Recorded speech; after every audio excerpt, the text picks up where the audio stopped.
dozens of search warrants issued in the Idaho 4 murder investigation, and many remain sealed. But there are some clues about what detectives are trying to find. I'm Angenette Levy, and welcome to Law&Crime's Sidebar podcast.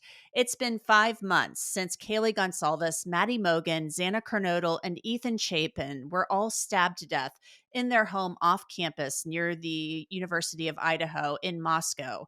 And there's still so much we don't know about what happened that night. Bryan Kohberger is charged with the murders, and he will be back in court at the end of June for a preliminary hearing. There have been dozens of search warrants issued in this case, but Judge Megan Marshall, who's presiding over the case at this point in time, on her own motion has ordered that many of these documents remain sealed. Joining me to discuss the search warrants that we know about in this case is Fil Waters. He's a legendary homicide detective. He was with the Houston Police Department investigating high-profile homicides for more than 33 years, also the founder of Kindred Spirits Investigations. Fil, welcome back to Sidebar. Thanks for coming on. Thank you, Angenette. It's good to be back with you. Good to be back with you, too. Fil, there is a lot of paperwork here. It's hundreds and hundreds of pages. Why do the affidavits for these search warrants, when we already have a suspect in custody, we know the manner of death, sadly, was stabbing in this case. Why is all of this stuff still sealed? We know that the affidavits often contain a lot of really interesting information that can give you some insight into the crime, or at least what the investigators are thinking. Well, they may be remaining sealed by the judge's order, or it may be because there are individuals that are named within the affidavits of the search warrants that the officials do not want to have released at this point in time. So there's a variety of reasons why they may keep those things sealed, and they'll open them up at the appropriate time in course of the continuing investigation. And that would be my take on most of that. So it's not surprising that there have been search warrants issued to a number of social media companies. Also, a number of search warrants issued regarding the Kbar Knife. We know from the affidavit for the charging documents in this case, charging Bryan Kohberger with the murders, that a Kbar knife sheath was found next to the body of Maddie Mogen. And they issued, these search warrants to Amazon, Walmart, Kbar Knives directly in Olean, New York, for any information about sales of these Kbar knives. So it sounds like almost these are so common, Fil, that it might be difficult to pinpoint who bought the knife when and then used it in a homicide. I mean, you might get when they bought it, but who exactly used it is going to be the question. So are they going to maybe find Bryan Kohberger's name in one of these records as somebody who purchased one of these knives? Well, that's the hope. And you're right. The Kbar knives can be purchased in a number of places. There have been, I think they have found every possible supplier of a Kbar knife and issued search warrants. And we know that, of course, I won't refer to him by name, but we know that the defendant at this point in time is he's a geek. He's one of those guys. And so you would think that he is well adept at trying to find a way to make those purchases if he did them online and kind of keep them covered up. And on the other hand, he may have found a source for that knife and went in and paid cash for it, and there is no digital footprint anywhere. And they were asking for several models of Kbar knives and also Blue Ridge knives. I thought that was interesting. So maybe at the time that these warrants were issued, because they were asking for sale information from January 2022 to November of 2022, that's an 11-month period. Maybe they didn't know the exact knife that was used, or maybe they suspected, is it possible they suspected more than one knife was used and maybe it was just of the same brand, but maybe not necessarily the same model? Well, that's certainly the possibility, but the sheath that he left behind is distinguishable to a particular, more the traditional type Kbar that's on the Kbar website. I mean, if you go to the Kbar website, there are so many different versions of the Kbar knife, but that particular sheath seems to point in one direction. Now, these other knife brands, I don't know. I don't recall if they named the type of knives that were found at the parents' home, but those may be the brands for those knives. And so they're just doing their due diligence here. They're going to go out and they're going to ask for any information regarding the purchase of those particular types of knives. And it may be that he made those purchases at around the same time. So you kind of have a pattern of behavior here in regards to the knives. Let's move on now to dating apps. There was a search warrant served on Match Group, which owns Tinder. And Tinder is a popular dating app. A lot of people use this, apparently, younger people for networking, not necessarily dating per se, but it requested all subscriber information for 19 different accounts. And these names of these accounts, it's redacted in the documents. So we don't know the names, but they want it from a specific time period from November 3rd to present. So this was redacted. I guess they said it contained intimate personal details. What's the point in keeping this redacted if we just want to know whose dating app information they requested? Well, that's all about protecting those individuals whose accounts they're trying to pull from, draw from. And again, we're trying to establish a pattern of behavior here. We want to see, the detectives want to see what was this defendant, what was he doing at the time after the murders, what was his pattern of behavior within these accounts, who was he contacting, who was responding to him, what was the nature of those discussions. And so I fully understand why they're wanting to protect the people that are only named in those search warrants because they happen to be in association with him at the time. So it's a matter of just of privacy. This was another interesting one to me too, Phil, because Reddit is that message board. It's a huge website that a lot of people have accounts on. I have one.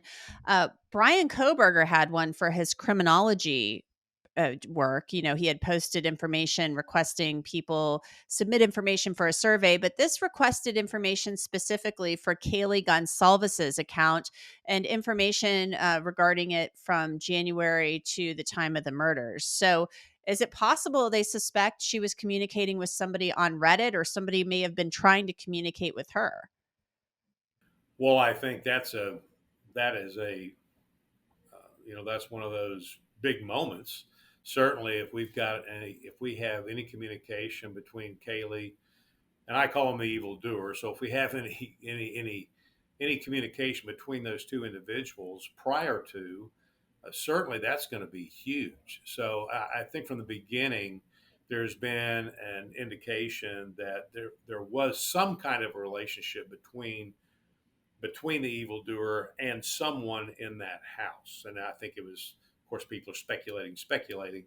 But if Kaylee seems to be coming up on the radar, it would appear that, and we don't know what moniker that he was using. He may not have been using his name. He may have been using some other type of a name to communicate with her and posing as someone.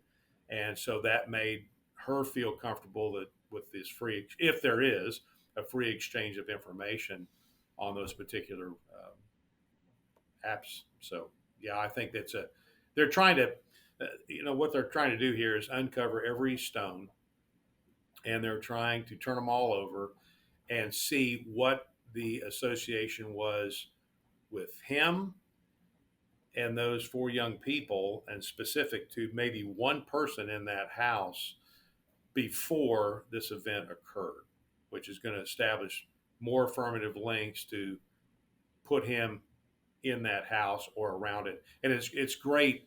It's great circumstantial evidence surrounding this case, and so I think they're going to come up with maybe better circumstantial evidence that I've seen in cases that had direct evidence. So I think they're going down the right road, certainly, and they're not leaving any stone unturned.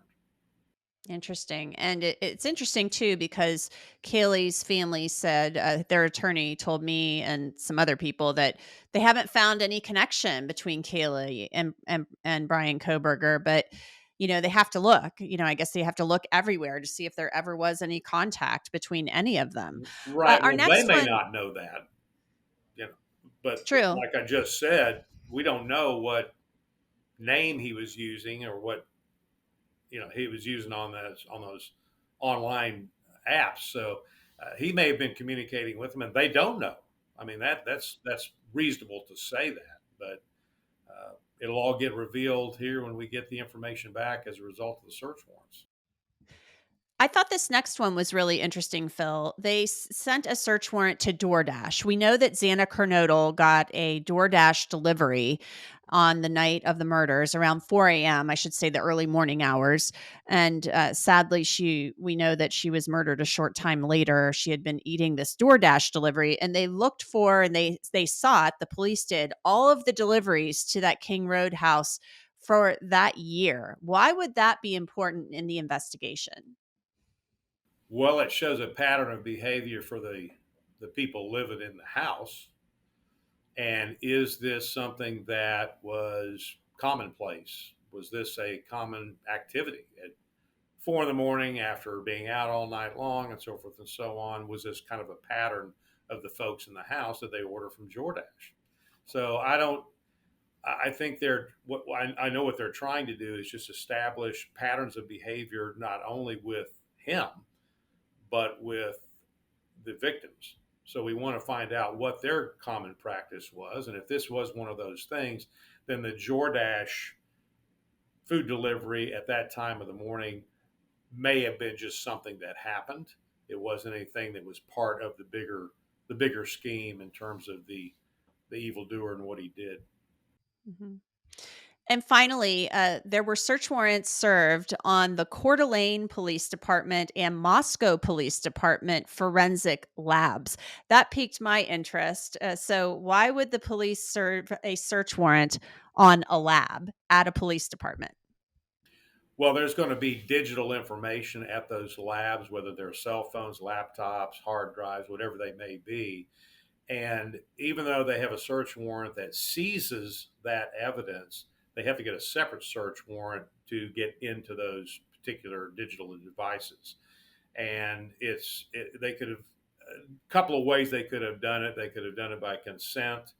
They could have done it because the phones were abandoned in some form, and they wouldn't necessarily need a search warrant. I know in Texas that under those circumstances you don't need a search warrant, but it's always been the thought that if you have time to get a search warrant, get the search warrant. So that's what they're doing here. They don't want any issues coming up in later prosecution where the defense attempts to suppress the digital evidence that's recovered from these digital devices. So it does take two separate search warrants to get the device and then get the information off the device.